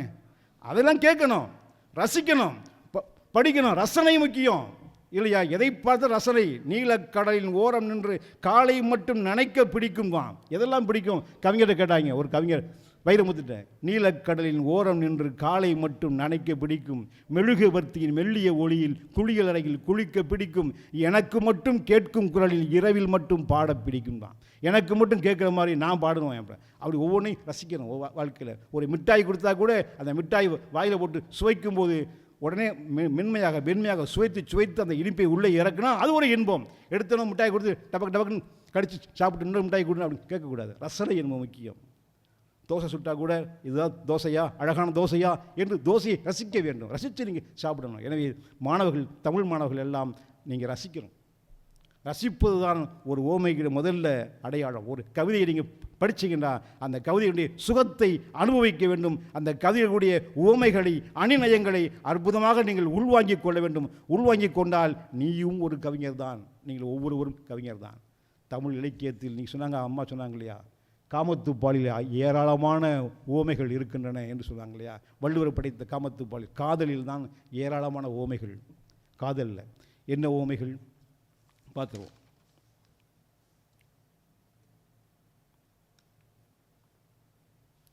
எல்லாருக்கும் தெரிஞ்ச குரல், செம்புல பெயல் நீர் போல. தெரியலையா? யாயும் ஞாயும் யாராகியரோ எந்தையும் நுந்தையும் எம்முறை கேளீர், நீயும் நானும் எவ்வளி அரிதும் செம்புல பெயல் நீர் போல அன்புடைய நெஞ்சம் தாங்கலந்தனவே. ஒரு பாட்டு. என்ன அர்த்தம்? எங்கள் அம்மா யாரோ உங்கள் அம்மா யாரோ, எங்கள் அப்பா யாரோ உங்கள் அப்பா யாரோ, உனக்கும் எனக்கும் என்ன தொடர்பு? நீ யாரோ நான் யாரோ, ஆனால் இன்று உன்னை கண்டவுடன் நான் என்ன ஆகிப்போச்சு? காதல் வயப்பட்டு விட்டேன். செம்மண் நிலத்தில் பெய்த மழையை போல. செம்மண் நிலத்தில் மழை பொழிந்தால் அந்த தண்ணீர் சிவப்பாகவே மாறிவிடும். செம்மண்ணையும் தண்ணீரையும் பிரிக்க முடியாது. அப்படி நம்முடைய மனம் கலந்து விட்டது. செம்புல பெயல் நீர் போல அன்புடைய நெஞ்சம் தான் கலந்தனவே அப்படின்னு சொல்லுவான். செம்புல பெயல் நீர் போல ஒரு அற்புதமான ஓமை. இந்த ஓமை நம்முடைய சங்க இலக்கியத்தினுடைய ஓமை. நான் கூட இதைத்தான் ஒரு மாற்றி ஒரு கவிதை எழுதினேன். எப்படி தெரியுமா? அன்புடைய நெஞ்சம் தாம் கலந்தது, அன்புடைய நெஞ்சம் தாம் கலந்தது, செம்புல பயில் நீராய் இரத்த வெள்ளம் அடைச்சி ஆணவ கொலை என்று முடித்தேன். அன்புடைய நெஞ்சம் தாம் கலந்தது, செம்புல பயில் நீராய் இரத்த வெள்ளம் அடைச்சி ஆணவ கொலை. எனவே இந்த ஒரு அற்புதமான ஓமை நம்ம இதிலே சங்க இலக்கியங்களில் ஓமைகளில் தலை சிறந்த ஓமை இது. குறுந்தொகையில் வரக்கூடிய ஒரு அற்புதமான ஓமை. ஒழுகுநீர் நுணங்கரல் அப்படின்ற சொல்ல நீங்கள் கேட்டிருக்கீங்களா? நுணங்கரல் என்ற சொல்லை நீங்கள் கேட்டிருக்கீங்களா? இலக்கியத்தில் இருக்குது, நற்றினில் இருக்குது. ஒரு தலைவி பிறந்த வீட்டில் மிகப்பெரிய செல்வாக்கோடு வளர்றா. அவள் அம்மா சோறு ஊட்டுவா, செவிலித்தாய், அம்மா கூட இல்லை வளர்ப்பு தாய் சோறு ஊட்டுவா. நல்ல வெள்ளி கிணத்துல சோறு போட்டு, பால் சோறு போட்டு, நெய் போட்டு கலந்து சாப்பிடுன்னு சொல்லும்போது நான் சாப்பிட மாட்டேன் வீம்பு பிடிப்பா. ஓடி ஓடி ஒளிவா. அந்த குழந்தை திருமணம் முடித்து கணவன் வீட்டுக்கு போகிறா. அங்கே எப்படி இருக்குன்னா, கணவன் வறுமையில் வாழுகிறான், அவனுடைய தொழில் நசிந்து விட்டது, வறுமையில் வாடுகிறான். இப்பொழுது ஒரு நாள் விட்டு ஒரு நாள் சாப்பிடுகிறாள். எதை போல? ஒழுகு நீர் நுணங்கரல் போல. ஒழுகு நீர் நுணங்கரல்னா நீங்கள் பார்த்துருக்கீங்களா? நீங்கள் பார்த்துருக்கீங்க, ஆனால் சொல்ல கேள்விப்படலை, அப்படி தானே? ஒழுகு நீர் நுணங்கரல் என்பது தண்ணீர் வருகிறது, மழை பொழிகிறது, தண்ணீர் வருகிறது, ஓடையில் ஓடிவிட்டது. மறுநாள் நீங்கள் பார்த்தீங்கன்னா தண்ணீர் வந்த தடம் இருக்கிறது, மண் இருக்கிறது. அந்த மண்ணில் ஊட கருப்பாக இருக்கும். நீங்கள் பார்த்துருக்கீங்களா? ஊட வி வடிவத்தில் கருப்பாக இருக்கும். அது எப்படி விட்டு இருக்கிறதோ அதுபோல் ஒரு நாள் விட்டு ஒரு நாள் சாப்பிட்றா அப்படின்னு சொல்லுவான். ஒழுகு நீர் நுணங்கரல் போல பொழுது மறுத்துண்ணும் சிறுமது கையலே. அற்புதமான ஓமை, ஒழுகு நீர் நுணங்கரல் போல என்று சொல்லி. எனவே இந்த ஓமைகளை எல்லாம் நம்முடைய சங்க இலக்கியங்களில் கொட்டி கிடக்கின்றன. அவற்றை எல்லாம் நாம் படித்து நாம் என்ன செய்ய வேண்டும்? பயன்பட வேண்டும். அது மாதிரி பசலை நோயின்னு கேள்விப்பட்டிருக்கீங்க. காதல் நோய், பசலை நோய். அது எப்படி இருக்கிறதா? ஒரு ஊருணியில் பாசி படர்ந்திருந்தால் எப்படி இருக்குமோ அதுபோல் என் மேனியில் பசலை படர்ந்திருக்கிறது என்று சொல்லுவான். பாசி படர்ந்தால் எப்படி இருக்குமோ அந்த பாசியை நாம் கையை விட்டு தொடுகின்ற பொழுது அது விலகி போகிறது. கையை எடுத்தாச்சுனானது ஒட்டிக்கொள்கிறது. தலைவன் வந்து என்னை தொடும்போதெல்லாம் அந்த பசலை நோய் விலகி ஓடுகிறது. அவன் என்னை விட்டு விலகும் போதெல்லாம் அந்த பசலை என்னை அப்பிக்கொள்கிறது. ஊருன் கேணி உண்டுரை தொக்க பாசியற்றே பசலை காதலர் தொடுவுளி நீங்கி விடுவுளி பறத்தலானே என்று சொல்லுவான். எனவே நல்ல ஓமைகள் இங்கே சங்க இலக்கியங்களில் ஏராளமாக இருக்கின்றன. அதுபோல் நம்முடைய நாட்டுப்புற பாடல்களில் எத்தனை ஓமைகள் இருக்கின்றன. ஆழம் விழுது போல அந்த புள்ள தலைமுடி தான், தூக்கி முடிஞ்சிட்டாக்க தூக்கணத்தான் கூடு போல என்று ஒரு ஓமை இருக்கிறது. அவன் முடியை பார்க்கின்ற பொழுது தலைமுடி ஜடை பண்ணி போட்டிருக்கிறார். அது எப்படி இருக்கிறது? ஆலமரத்துடைய விழுதை போல் இருக்கிறது. அதை தூக்கி கட்டியாச்சுன்னா எப்படி இருக்கான்? தூக்கணத்தான் கூடு போல. தூக்கணத்தான் கூடு நீங்கள் பார்த்துருக்கீங்களா? ஏன் இந்த தூக்கணத்தான் கூட சொல்கிறான்? அந்த அள்ளி முடிந்த அந்த முடி தூக்கணத்தான் குருவி கூடை போல தொங்கு முடியா. நீ பார்த்துருக்கீங்களா? அந்த குருவி கூட்டை போல் இருக்கிறது. ஏன் அந்த குருவி கூட்டை ஓமை சொல்கிறான்? வடிவம் மட்டுமல்ல, அது ஒரு தொழில் இருக்கிறது. என்ன தொழில்? வயக்காட்டில் வேலை செய்கிறாள், களை எடுக்கிற பொழுது கையில் பூரா அந்த சேற்று மணல் எல்லாம் சேரும் சகதியும் படும். ஒவ்வொரு முறையும் கூந்தல் அவிழ்ந்து விட்டால் அதை முடிப்பது கஷ்டம். ஒரு முறை கட்டிவிட்டால் அவிழவே கூடாது. ஒரு முறை கட்டிவிட்டால் அவிழவே கூடாது. எதை போல? தூக்கணத்தான் குருவி கூடை போல. தூக்கணத்தான் குருவி, ஒரு சிட்டுக்குருவி ஒரு நேரத்தில் ஒரு பனை மரத்தில் அல்லது ஒரு தென்னை மரத்தில் ஒற்றை கிளையில் கூடு கட்டுகிறது. அந்த கூடு எவ்வளவு பெரிய தொழில்நுட்பத்தோடு அது கட்டுகிறது. அந்த கூடு ஆடும், காற்றில் ஆடும், கீழே விழாது. மழையடித்தால் வெளிப்புறத்தில் நனையும், உள்புறம் நனையாது. காற்றடித்தால் ஆடும், அசையாது. வெயில் அடித்தால் வெப்பம் தாக்காது. மரமே கீழே விழுந்தாலும் கூடு களையாது, கூடு அப்படியே இருக்கும். அதை போல ஒரு முறை கட்டிவிட்டால் வயக்காட்டில் வேலை செய்கின்ற பொழுது ஒரு முறை தூக்கி கட்டிவிட்டால் அவிழவே கூடாது. அப்படிப்பட்ட அந்த நீ தூக்கி முடிந்திருக்கிறாய் என்று அவன் சொல்லும்போது ஆழம் விழுது போல அந்த புள்ள தலைமுடிதான் தூக்கி முடிஞ்சிட்டாக்கா தூக்கணத்தான் கூடு போல அப்படின்வான். என்ன அற்புதமான ஓமை! புளிப்பா புளியங்கா, புடவை கட்டினா வெள்ளரிக்கா, பார்த்தா பாவக்கா, பருவத்தில் போஷாக்கா, சோக்கா நடக்கும்போது சுத்த வேணும் பூசணிக்கா, ஆத்தா எங்கள் ஆத்தா கண்டு வந்த அழகான ஜாதிக்கா, கையிரண்டு முருங்கக்கா, காய்ச்சிருக்கு வெண்டைக்கா. இந்த பாட்டு கேட்டுக்கீங்களா? அதில் கேட்டுருக்கீங்க. எங்கே கேட்டுருக்கீங்க? நாட்டுப்புற பாடல் தான். புளிப்பா புளியங்கா புறவ முறைக்கும் போது புளிப்பாக இருக்கிறது. ஆனால் வெள்ளரிக்காயை போல் வந்து கொண்டிருக்கிறாள். எங்கள் அம்மா எனக்காக பார்த்து வைத்த பெண் அவளுடைய ஜடை போட்டிருக்கா, புடலங்காய் பின்னால் புடலங்காய் பின்னல் போட்டு வச்சிருக்கா, புடலங்காய் போட்டிருக்கிறது. சிரித்தால் கண்ணமீரத்தில் 2 தக்காளிகளை வைத்ததை போட்டிருக்கிறது. எனவே அந்த ஒவ்வொன்றும் ஓமை தான். புளிப்பா புளியங்கா புடவை கட்டுனா வெள்ளரிக்கா, பார்த்தா பாவக்கா, பருவத்தில் போசாக்கா, சோக்கா நடக்கும்போது சுத்த வேணும் பூசணிக்காவான். அவன் நடந்து போகிற அழகை பார்த்து கண் வச்சுருவாங்க. பூசணிக்காய் சுற்றுறா, சோக்கா நடக்கும்போது சுத்த வேணும் பூசணிக்காய். கை 2 முருங்கக்கா, அதில் காய்ச்சிருக்கு வெண்டைக்கான்னா. ரொம்ப அற்புதமான ஓமை. கை 2 முருங்கக்கா, அதில் காய்ச்சிருக்கு வெண்டைக்காய். அது கைகளை தட்டிய வெண்டைக்காய்களுக்கு வணக்கம் இல்லையா? கை 2 முருங்கக்காய், அதில் காய்ச்சிருக்கு வெண்டைக்காய், கனிஞ்ச தக்காளிக்காய் கன்னத்தில் வச்சிருக்கா, பின்னால் புடலங்காய் பின்னல் போட்டு வச்சுக்கிட்டு கொடிக்கா உடலடங்கி போறா என்று அவன் சொல்லுகின்ற பொழுது ஒரு சாதாரண ஓமை. அவன் நாட்டுப்புறத்தை எங்கெங்கெல்லாம் பார்க்குறானோ தான் கண்ட பொருட்களை வைத்துக்கொண்டு ஓமை சொல்கிறான். எனவே ஓமை என்பது ரொம்ப உயர்வாக சொல்ல வேண்டிய அவசியமும் இல்லையே, சாதாரணமாக சொல்லலாம். எனவே நல்ல ஓமைகளை நிறைய இது போன்ற கிராமிய பாடல்களில் இருக்கிறது. நீங்கள் ஒன்று வேணா மதுரையில் ஏர்போர்ட் வந்த சமயம், அது எங்கே இருக்குது ஏர்போர்ட்டு? அவனியாபுரத்து பக்கத்தில் இருக்குது.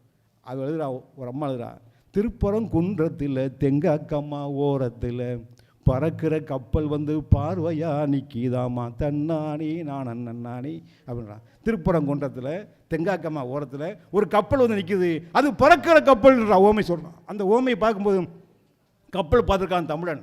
கப்பல் அவனுடைய தொழிலே கப்பல் கட்டி போனது தொழில் பார்த்துருக்கான். ஆனால் இது வந்து விமானத்தை பார்த்ததில்லை, பறக்கிற கப்பல் வந்து பார்வையாக நிற்குதுன்னு சொல்லி ஒரு சாதாரண ஓமையை ரொம்ப எளிமையாக போகிற போக்கில் அப்படி தூக்கி வீசிவிட்டு போவா அந்த நம்முடைய கிராமத்து பெண்மணி. எனவே மழையை பார்த்துருக்கீங்க. மழையை பார்த்தா உங்களுக்கு என்ன தோணுது? மழை அடடா அடடா அடமலடா அப்படின்னு சொல்லி ஒரு பாட்டு இருக்கு இல்லையா? அடடா அடடா அடமலடா. சரி, அந்த மழையை பார்த்தா உங்களுக்கு என்ன தோணுது? கற்பனை கூறி அப்படி தட்டி விடுங்க. மழையை பார்த்தா என்ன தோணுது? ஆண்டாள் சொல்லுவா மழையை பார்த்தா, மேகம் எப்படிமா பெருமாளுடைய மேனியை போல் கருத்திருக்கணுமா, அவன் கையில் இருக்கக்கூடிய சக்கரத்தை போல் மின்ன வேண்டுமாம், அவன் கையில் இருக்கிற வளம்புரியை போல ஓசை இடி ஓசை வர வேண்டுமாம், நீ மழை பொழிய வேண்டும். ஆழி மலை கண்ணா ஒன்று நீ கைகரவேல், ஆழியில் புக்கு முகந்து கொடு ஆர்த்தேரி, ஊழிய முதல்வன் உருவம்போல் மெய்கருத்து, பாழியன் தொருடை பற்பனாவன் கையில் ஆழி போல் மின்னி வளம்புரி போல் நின்றது சார்கம் உதைத்த சரமலை போல், அம்புகள் வீசினா எப்படி இருக்குமோ அதுபோல மழை பொழியணும், அம்பு மழை பொழியணும் அப்படின்னு சொல்லுவான். ஆண்டாள் சொல்லுவான். கடமுடை என ஒரு கடமுடை எனவே இடியெனும் மேளம் காதில் விழுகிறது, தகதகவெனவே மின்னல் தோரணம் வானில் சிரிக்கிறது. கடமுடை எனவே இடியெனும் மேளம் காலில் விழுகிறது, தகதகவெனவே மின்னல் தோரணம் வானில் சிரிக்கிறது, சடசடவெனவே வான்மழை நாட்டியம் தரையில் நடக்கிறது, அடடா இந்த அதிசயம் என்று மதுரையில் நடக்கிறது. மதுரையில் மழை பொழிந்த பொழுது நான் ஒரு கவிதை எழுதினேன். தகதகவெனவே இடியெனும் மேளம் காலில் விழுகிறது, தகதகவெனவே மின்னல் தோரணம் வானில் சிரிக்கிறது, சடசடவெனவே வான்மழை நாட்டியம் பூமியில் நடக்கிறது, அடடா இந்த அதிசயம் என்று மதுரையில் நடக்கிறது. அப்போ மழையை ஒரு நாட்டிய பெண்மணியை போல் நம்ம வரைஞ்சிருக்கோம். ஆனால் பாவேந்தன் பாரதிதாசன் சொல்கிறாரு, மழையை ஒரு வித்தியாசமான கோணத்தில் அவர் பார்க்குறார். என்ன தெரியுமா? மேகம் கருக்குது. எப்படி கருக்குது? படிக்காதவன் கேள்வி அறிவு இல்லாதவன் உள்ளம்போல் மேகம் கருக்கிறதாம். மேகம் கருக்கிறது, கேள்வி அறிவு இல்லாதவன் உள்ளம்போல் கருக்கிறது. நீண்ட வழக்கு, ஒரு வழக்கு மன்றத்துக்கு போய் கோர்ட்டுக்கு போய் நீண்ட காலமும் எவன் வழக்கு நடத்துகிறானோ அவனுடைய செல்வமெல்லாம் கொஞ்சம் கொஞ்சமாக மின்னி மாய்வதைப் போல மின்னல் அடிக்கிறதாம். அதே அவன் தன்னுடைய பணத்தையெல்லாம் இழப்பதைப் போல இடி இடிக்கிறதாம். அவன் அதன் பிறகு மழையைப் போல கண்ணீர் வடிக்கிறானாம். இது பாவேந்தர் பாரதிதாசன் சொல்லக்கூடிய ஓமை. எப்படி? கேள்வியிலார் நெஞ்சம் போல் இருண்டு, நீளும் வழக்குடையார் செல்வம் போல் மின்னி மாய்ந்து, வன்பொருளை இழந்தான் போல் அழிந்து, பின்னர் மழை கண்ணீர் ஊத்தது வானினாம். மழை கண்ணீர் மழை என்று சொல்கிறார். தண்ணீர் மழை என்பதை இல்லாமல் கண்ணீர் மழை என்று சொல்லுவார். எனவே எங்கு பார்த்தாலும் ஓமைகள் கொட்டி கிடக்கின்றன. எனவே அன்புக்குரிய மாணவ செல்வங்களே, நண்பர்களே, நல்ல ஓமைகளை தேடி படியுங்கள். படிக்க படிக்க சுகமாக இருக்கும். எனவே நீங்கள் என்ன நினைக்கிறீர்களோ அதுவாக ஆக வேண்டும் என்று நம்முடைய அம்மா அவர்கள் சொன்னார்கள், நம்முடைய பேராசிரியர் அவர்கள் சொன்னார்கள். அப்படிப்பட்ட நிலையை நீங்கள் அடைய வேண்டும். நீங்கள் எல்லோரும் தமிழ் படிக்கிறீர்கள். நான் தமிழ் படித்திருக்கிறேன் என்பதனால் உங்களுக்கு ஒரு தாழ்வு மனப்பான்மை யாருக்கும் வர வேண்டாம். நான் ஒரு தமிழ் பட்டதாரி தான். முதலில் தமிழ் படித்தேன். அதன் பிறகு ஆசிரியரானேன், தமிழாசிரியர். அதன் பிறகு தலைமை ஆசிரியர் என்று மாவட்ட கல்வி அலுவலராக நின்று கொண்டிருக்கிறேன். தமிழ் படித்ததனால் எனக்கு எந்த தடையும் இல்லை. உங்களுக்கு தெரியுமா, தமிழ் நான் முன்பு என்னுடைய இளமை காலத்தில், என்னுடைய கல்வி காலத்தில், பள்ளிக்கூட காலத்தில், திருவரசனுக்கு தெரியும், என்னுடைய கல்லூரி காலத்தில் நான் ஒரு மாற்றுத்திறனாளியைப் போல் இருந்தேன். எப்படி தெரியுமா? பேசவே முடியாது என்னால். நான் 100% திக்குவாய், திக்கி திக்கி பேசுவேன். என் வார்த்தைகள் வராது. கைகாலை உதைக்க வேண்டும், கால்களை உதைக்க வேண்டும். அப்போத்தான் அப்படி பேச முடியும். அப்படிப்பட்ட திக்குவாயாக இருந்தேன். ஆனால் என்னை பேச வைத்தது, மேடையிலே பேச வைத்தது யார் என்றால் தமிழ் பேச வைத்திருக்கிறது. தனி தமிழில் பேசுகின்ற பொழுது, செந்தமிழில் பேசுகின்ற பொழுது தமிழ் எனக்கு நல்ல பேச்சாற்றலை கொடுக்கிறது.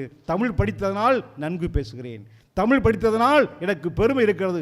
தமிழ் படித்ததனால் சென்று இடமெல்லாம் ஜெயக்கொடி நாட்டிக் கொண்டிருக்கிறேன் என்று சொன்னால் அதற்கெல்லாம் காரணம். எனவே தமிழ் படித்திருக்கிறேன் என்ற தாழ்வு மனப்பான்மை உங்கள் எவருக்கும் வேண்டாம். நீங்கள் தமிழ் படித்திருக்கிறீர்கள், தமிழை படிக்கிறீர்கள். நீங்கள் தமிழ் மாணவர்கள். சோற்றுக்கா உன்னுடம்பு, சோம்பொழுக்கா நீ விருந்து, காற்றுக்கும் புதிய திசை காட்டலாம் வா எழுந்து, உன்னுயிரம் தெரியாமல் உறங்கி நீ கிடந்த நாள் விண்ணுயரம் கூட உன் விழாவுக்கு கிளைதான். எனவே நீங்கள் நன்கு படியுங்கள். உங்களையெல்லாம் வாழ்த்துவதற்கு நான் எப்பொழுதும் தயாராக இருக்கிறேன். எப்படி வாழ்த்துகிறேன் தெரியுமா? இந்திரலோகத்து இளசுகளை தேவரெல்லாம் மோக கிறுக்கெடுத்து முத்தமிடும் கோலத்தை மூத்த நிலா பார்த்துவிட இட்ட முத்தத்து எச்சில் கரைதுடைக்க வட்டில் அமுதெடுத்து வாய்கழுவும் அமுதமெல்லாம் வாய்க்கால் வழியோடி கற்பக மரங்களுக்கு கால்கழுவும் சுகவெறியில் கற்பக மரம் பூக்க அந்த பூக்களையே அரும்போடு கிள்ளி வந்து வானவெளியில் நார்கிழிச்சு வகையான மாலை கட்டி உங்கள் அத்தனை பேருக்கும் சூட்டி மகிழ்ந்து வாழ்க வெல்க என்று வாழ்த்தி நிறைவு செய்கிறேன். நன்றி, வணக்கம்.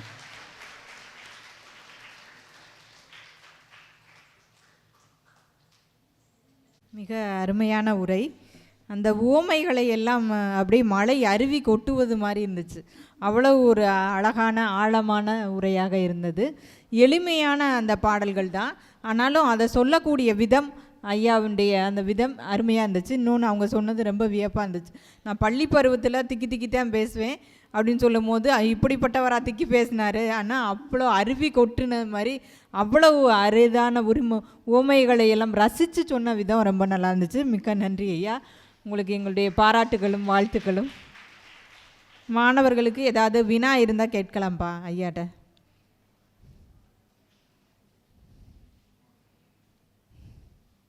அந்த ஓமைகள் குறித்து ஏதாவது வினா இருக்கா உங்களுக்கு? எப்படி படிக்கணும், எப்படி எழுதணும் கவிதைகளை, அதெல்லாம் கூட கேட்கலாம். ஏன்னா ஐயா ஒரு கவிஞர், அதனால் கவிதையும் நிறைய எழுதியிருக்காங்க, ஒரு சில கவிதைகள் போல். அவங்க சொல்லும் போது தான் நானே தெரிஞ்சுக்கிட்டேன். கேளுங்கள். கேள்விகள் எல்லாம் வேள்விகள். தமிழ்நாட்டில் 2 கேள்வி 2 பதில். தமிழ்நாட்டில் கேட்டீங்கன்னா தான் உங்களுக்கு என்ன சிந்திக்கிறீங்கன்னு தெரிஞ்சுக்க முடியும். ஐயாவும் அவங்க உரை குறித்து என்ன நினைக்கிறீங்க?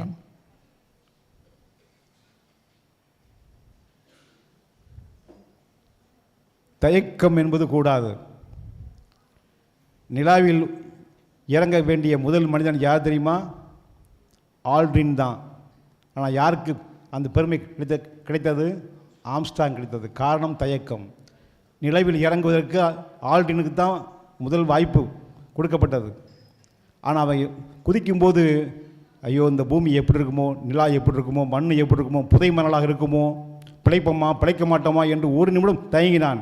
கீழேருந்து உத்தரவு வந்தது பூமியிலிருந்து, உதவி பைலட் குதிங்க ஜம்ப் அப்படின்ட்டான். அவன் குதிச்சிட்டான். தயக்கமே இல்லை, குதிச்சிட்டான். அப்போ அவனுக்கு தான் இன்றைக்கி நிலவில் கால் வைத்த முதல் மனிதன் ஆம்ஸ்ட்ராங் என்ற பேர் வந்துடுச்சு. தயங்கிய காரணத்தால் ஆல்ட்ரினுக்கு அந்த வாய்ப்பு நழுவி விட்டது. எனவே நீங்கள் கேட்கலாம், தமிழ்நாட்டில் 2 கேள்விகள் 2 பதில்கள். அரசியல் பொருளாதாரத்தையே மாற்றிவிட்டது தெரியுமா? பெருந்தலைவர் காமராசர் திருநெல்வேலி மாவட்டத்தில் சேரன்மாதேவி பக்கத்தில் போகின்ற பொழுது ஒரு ரயில்வே கேட் மூடப்பட்டது. இறங்குறார், ஒரு பையன் மாடு மேய்ச்சிக்கிட்டு இருக்கான், அவனை கூப்பிடுறாரு, ஏன்டா பள்ளிக்கூடம் போகலை அப்படின்னு ஒரு கேள்வி கேட்டார். ஒரு பதில் அதற்கு, பள்ளிக்கூடம் போனால் சோறு யார் கொடுப்பா? அடுத்த கேள்வி, சோறு போட்டால் பள்ளிக்கூடம் போவியா? போவேனே. அவ்வளோதான். 2 கேள்வி 2 பதில். தமிழ்நாட்டினுடைய அரசியல் பொருளாதாரத்தை மாற்றிவிட்டது. பள்ளிக்கூடங்களில் சத்துணவு, அதன் பிறகு மதிய உணவு ஆயிடுச்சு, சத்துணவு ஆச்சு, அதன் பிறகு கலவை சாதம், முட்டையோடு காலை முதல் ஒவ்வொரு நாளும் முட்டை, காலை உணவு வரைக்கும் வந்துவிட்டது. அதுக்கு காரணம் 2 கேள்வி 2 பதில் தான். எனவே கேள்வி கேட்பதற்கு தயங்கக்கூடாது. சரி, நானே கேள்வி கேட்குறேன். என்னுடைய உரை உங்களுக்கு பிடித்திருந்ததா? ஒரே கோரஸான பதிலுக்கு நாம் பழகிவிட்டோம். ஒரு பதில் யாராவது ஒருவர் எப்படி பிடித்திருந்துச்சு? என்ன காரணம்?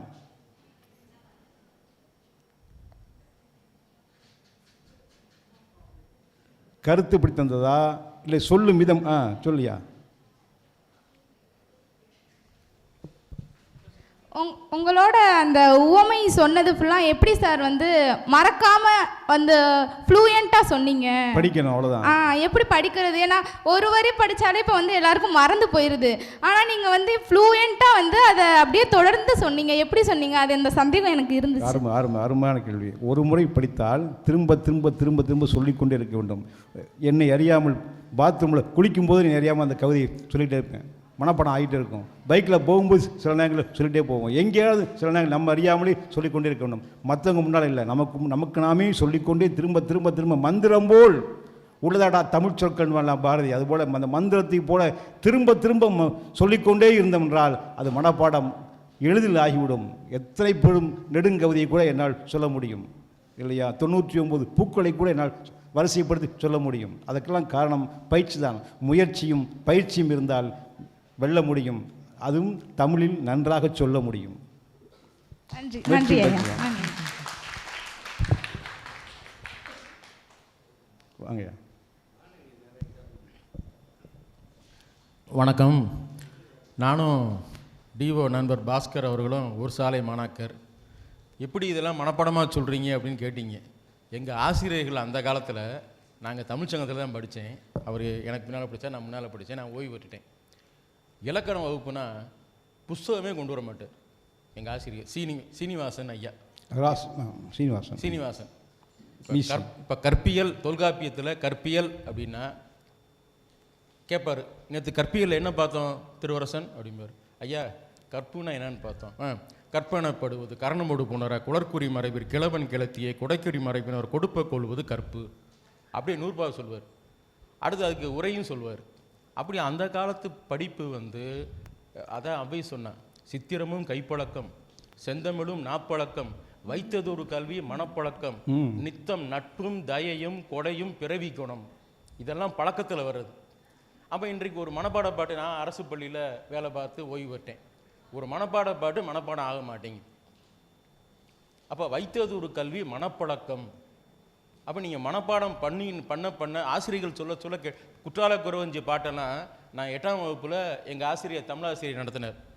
வானரங்கள் கனி கொடுத்து மந்தியோடு கொஞ்சும், மந்தி சிந்து கனிகளுக்கு வான்கவிகள் கெஞ்சும், காணவர்கள் விழியறிந்து வானவரை அழைப்பர், கவனசித்தர் வந்து காயசித்தி விளைப்பர், தேனருவி திரை எழும்பி வானின் வழி ஒழுகும், செங்கதிரோன் பரிக்காலும் தேர்க்காலும் ஒழுகும், கூணலினம் பிறை முடித்த வேணி அலங்காரர், குற்றால திரியுட மலையங்கள் மலையே. இந்த பாட்டு இன்னும் எனக்கு மனப்படமாக இருக்குது. அதனால் தமிழ் படித்த மாணவர்கள் தமிழ் மட்டும் படிக்காமல் அதோட ஆங்கிலமும் படிங்க. நேற்று கூட நம்ம இயக்குனர் மேடம் சொன்னாங்க, ஆங்கிலமும் சேர்த்து படிங்க. நான் பிஏ ஆங்கிலம் படித்தேன். நான் பிஏ ஆங்கிலம் படிச்சுட்டு எம்ஏ தமிழ் படிச்சுட்டு அதுக்கு பிறகு எம்ஃபில் முடிச்சுட்டு பிஹெச்டி முடிச்சுட்டு கல்லூரியில் இருந்துட்டு அரசு பள்ளிக்கு போனேன். அதனால் தமிழ் படிக்கக்கூடிய மாணவர்கள் ஆங்கிலமும் படிங்க. முடிந்தால் ஒரு அயல் மொழியும் சேர்த்து படிங்க. தமிழ் தானே நினைக்காதீங்க, தமிழ் தேனே நினை. நன்றி, வணக்கம். சார் சொன்னாங்க இல்லையா, பொருள் உணர்ந்து படிக்க வேண்டும், அது முக்கியம். இப்போ ஒளி படைத்த கண்ணினாய் வா வா இந்த பாடலை ஒரு அம்மா வகுப்பில் பாடம் நடத்திட்டு இருந்தாங்க. அதை கேட்கும்போது எனக்கே கஷ்டமாக இருந்தது. அவங்க என்ன சொன்னாங்க, ஒளி படைத்த கண்ணினாய் வா வா வா, உறுதி கொண்ட நெஞ்சினாய் வா வா வா அப்படின்னு சொன்னாங்க. என் காதில் எப்படி விழுந்துச்சு தெரியுமா? ஒளி படைத்த கண்ணினாய் ஆராரோ, உறுதி கொண்ட நெஞ்சினாய் ஆராரோன்னு கேட்டுச்சு. ஆனால் பாரதி அப்படி எழுதவில்லை. நாட்டு பணிக்கு நீங்கள் வர வேண்டும் என்று இளைஞர்களை கேட்கிறான். வரவில்லை. ஏய் நீ வா, அடுத்து நீ வா, அடுத்து வந்தே ஆக வேண்டும் வா. ஒளி படைத்த கண்ணினாய் லெஃப்ட் ரைட் லெஃப்ட், உறுதி கொண்ட நெஞ்சினாய் லெஃப்ட் ரைட் லெஃப்ட், களி படைத்த மொழியினாய் லெஃப்ட் ரைட் லெஃப்ட், கடுமை கொண்ட தோழினாய் வா வா வா அப்படின்னு கூப்பிடணும். அப்படித்தான் படிக்கணும் அந்த கவிதையை. அதை படிக்கும்போது துள்ளி எழணும். பாரதியுடைய கவிதையை படிக்கணும்போது துள்ளி எழணும். ஒளி படைத்த கண்ணினாய் வா வா வா. மூணாவது கடுமையாக போட முதல்ல கூப்பிட்றான், மென்மையாக கூப்பிட்றான், வாடான். நான் வரமாட்டேன். ஏய் நீ வந்தே ஆக வேண்டும். அடுத்து வரல உன்னை கொன்றுவேன், வந்துரு. ஒளி படைத்த கண்ணினாய் வா வா வா, உறுதி கொண்ட நெஞ்சினாய் வா வா வா, களி படைத்த மொழியினாய் வா வா வா, கடுமை கொண்ட தோழினாய் லெஃப்ட் ரைட் லெஃப்ட். அந்த போர்க்குணம் அதில் இருக்கிறது. அந்த கவிதையை உணர்ந்து படித்தால் வெற்றி நிச்சயம். நல்லா இருக்கும், எந்த இடத்தையும் ஜெயிக்கலாம். எனவே கவிதை படிப்பது முக்கியமல்ல, அதை உணர்வோடு சொல்லவும் நீங்கள் பழகிக்கொள்ள வேண்டும். வேறு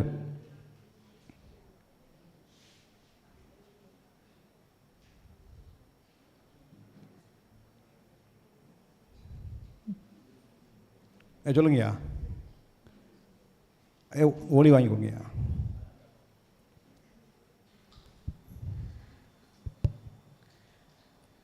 உள்ளங்கவர்ந்த ஓமைகள் மிக அருமை. சரி, உங்களுடைய பேச்சு மிக மிக சிறப்பாக இருந்ததுலா. அதாவது அந்த காலத்தில் உலகம் சுற்றும் வாழ்வன் படத்தில் வந்து எம்ஜிஆர் ஒரு பாடு பாடுவார். அதில் வந்து நிலவு ஒரு பெண்ணாயி உழவுகின்ற அழகோ, நீரலைகளில் இடம் மாறி நீந்துகின்ற குழலோ. அந்த பாட்டு கேட்கும்போது உங்கள் ஞாபகம் எனக்கு வந்துருச்சு. அது ஒரு ஓமை இருக்கு இல்லையா? மாதுளையில் பூ போலே மலருகின்ற விழியோ, மானினமோ மீனினமோ.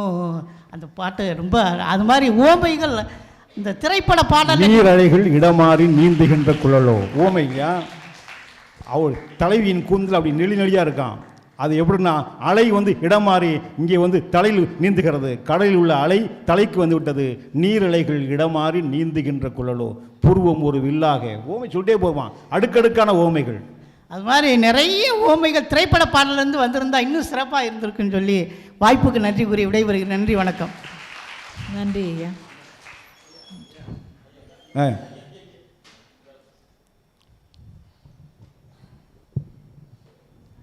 அனைவருக்கும் வணக்கம். இந்த ஐயா சொன்னது ஓமைகள் பற்றி ரொம்ப விளக்கமாகவே சொன்னார். வைரமுத்துலேருந்து, பாரதிதாசன்லேருந்து, பாரதியார்லேருந்து, சாதாரண கிராம பையன்லேருந்து உவமைகளாக நிறைய நல்லா சொன்னார். நீங்கள் தமிழ் மாணவர்னால நீங்கள் அதில் ரொம்ப இன்வால்வ்டாக இருக்கணும். நீங்கள் தான் நிறைய அவர்கிட்ட கேட்கணும்.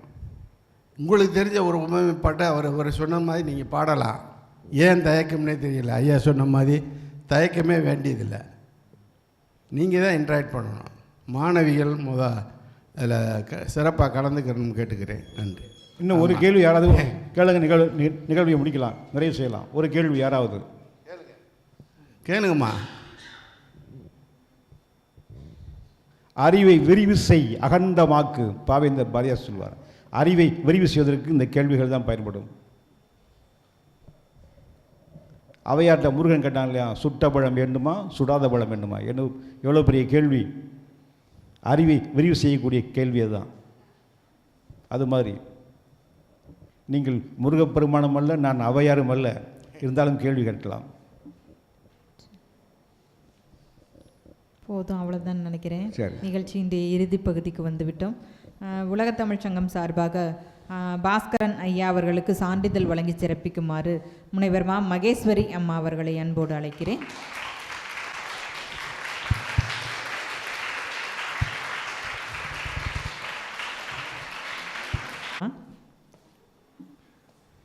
உலகத்தமிழ் சங்கம் மதுரையின் 196வது தமிழ் கூடல் நிகழ்ச்சி மிக அருமையாக நடந்தேறியது. இந்த நிகழ்ச்சிகளுக்கு அடித்தளமாக இருக்கக்கூடிய உலகத்தமிழ் சங்கத்தினுடைய இயக்குனர் துணைத் தலைவர் முனைவர் ஈசா பர்வீன் சுல்தானா அம்மா அவர்களுக்கு முதற்கண் என்னுடைய நன்றியினை தெரிவித்து மகிழ்கிறேன். இந்த நிகழ்வில் முன்னிலை உரை ஆற்றி சிறப்பித்த முனைவர் மா மகேஸ்வரி அம்மா அவர்கள் உவமைகள் குறித்து ஒரு அருமையான ஒரு அறிமுக உரையை ஆற்றி சிறப்பித்தார்கள். மாணவ கண்மணிகள் உங்களையும் அழைத்து வந்த அம்மா அவர்களுக்கு எங்களுடைய மனமார்ந்த நன்றியினை தெரிவித்து மகிழ்கிறோம். மிக்க நன்றி அம்மா. மாணவர்களை உண்மையிலே அனுமதி அளித்த முனைவர் யாழ்ச்சூ சந்திரா அம்மா அவர்களுக்கும் முதல்வர் அவர்களுக்கும் எங்களுடைய மனமார்ந்த நன்றியினை இந்த வேளையில் தெரிவித்துக் கொள்கிறோம். தமிழ் கூடல் உரை வழங்கி சிறப்பித்த மாவட்ட கல்வி அலுவலர் திரு இரா பாஸ்கரன் ஐயா அவர்கள் உள்ளம் கவர்ந்த உவமைகள் என்ற தலைப்பில் ரொம்ப அருமையாக பேசினாங்க. நிறைய உவமைகளை எடுத்து காட்டினாங்க. திருக்குறள்லேருந்து பாரதியார்லேருந்து பாரதிதாசன், சங்க இலக்கியம், முத்தொள்ளாயிரம், ஏராளமான அந்த உவமைகளை பூரா உங்களுக்கெல்லாம் எடுத்துரைத்தார்கள். இன்னொன்று மாணவர்கள் இதிலேருந்து நீங்கள் என்ன கற்றுக்கணும் அப்படின்னு சொன்னால் உவமைகளை ரசித்து படித்து முயற்சி பண்ணுங்கள். ரசிக்கும் போது தான் நம்மளுக்கு ஒரு விஷயத்தில் ஆர்வம் வரும். அந்த ஆர்வம் உங்களை படிப்பதற்கு தூண்டும். எனவே அந்த தமிழ் இலக்கியங்களை ரசித்து படிங்க. அப்போ எளிமையாக உங்களுக்கு அந்த கல்வி என்பது வசப்படும். அதுதான் ஐயா ரொம்ப அழகாக சொன்னாங்க. ரொம்ப எளிமையாக படிக்கணும், மணற்கேணி போல அப்படின்னு சொன்னாங்க. அந்த திருக்குறளில் சொல்லும்போது மணற்கேணி தோன்றுவதற்கு எப்படி எளிமையாக இருக்குமோ அதுபோல் அறிவு நமக்கு ஊறும். அப்போ கல்வியும் அந்த மாதிரி தான் எளிமையானதாக நம்ம ஆக்கி கொள்ளணும் என்பதை அழகாக பதிவு செஞ்சாங்க. பாஸ்கரன் ஐயா அவர்களுக்கு எங்களுடைய மனமார்ந்த நன்றியினை தெரிவித்துக் கொள்கிறோம். இனிமேல் மாணவர்கள் ரொம்ப ரசித்தாங்கன்னு நினைக்கிறேன். நிறைய கைதட்டல் உங்களுக்கு வந்துச்சுங்க ஐயா. ரொம்ப மகிழ்ச்சியாக இருந்தது எனக்கு. மிக்க நன்றி ஐயா. எங்களுடைய அழைப்பினை ஏற்று வந்து இருக்கக்கூடிய மீனாட்சி கல்லூரி மாணவ கண்மணிகள் உங்களை அத்துணை பேருக்கும் எங்களுடைய நன்றியினை தெரிவித்துக் கொள்கிறோம். அடுத்து வரும்போது மாணவர்கள் இன்னும் நல்லா கவனிக்கணும், இன்னும் நிறைய வினாக்கள் கேட்கணும்னு எங்களுடைய ஆசையை சொல்கிறேன் உங்கள்கிட்ட. தமிழ் அறிஞர்களுக்கும் ஆர்வலர்களுக்கும் அத்துணை பேருக்கும் நன்றியினை தெரிவித்துக் கொண்டு விடைபெறுகின்றோம். நன்றி, வணக்கம். நாட்டுப்பண்.